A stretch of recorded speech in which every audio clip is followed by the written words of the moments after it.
নির্বাচনী প্রচারের ষষ্ঠ দিনে মঙ্গলবার সকালে যশোর ঈদগাহ ময়দানে অনুষ্ঠিত হয় জামায়াতের জনসভা। ভোর থেকেই দলে দলে নেতাকর্মীদের আগমনে ঈদগাহ ময়দান ছাড়িয়ে আশপাশের সড়কগুলো পরিণত হয় জনসমুদ্রে।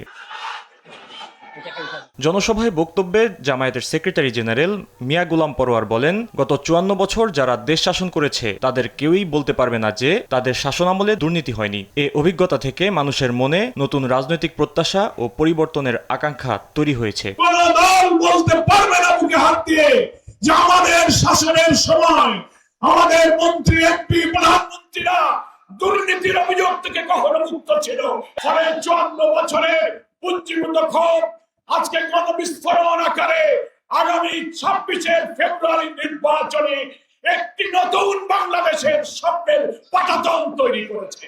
প্রধান অতিথির বক্তব্যে জামায়াতের আমির ডাক্তার শফিকুর রহমান বলেন, গণঅভ্যুত্থানের মাধ্যমে যে স্বপ্ন ও আকাঙ্ক্ষা জন্ম নিয়েছে তা বাস্তবায়নে জনগণকে ঐক্যবদ্ধ হতে হবে। মামলা বাণিজ্য ও চাঁদাবাজি মুক্ত সমাজ গঠনে দাঁড়িপাল্লা প্রতীকে ভোট দেওয়ার আহ্বান জানান তিনি। দাঁড়িপাল্লায় ভোট দিবেন আপনাদের আকাঙ্ক্ষা পূরণের জন্য,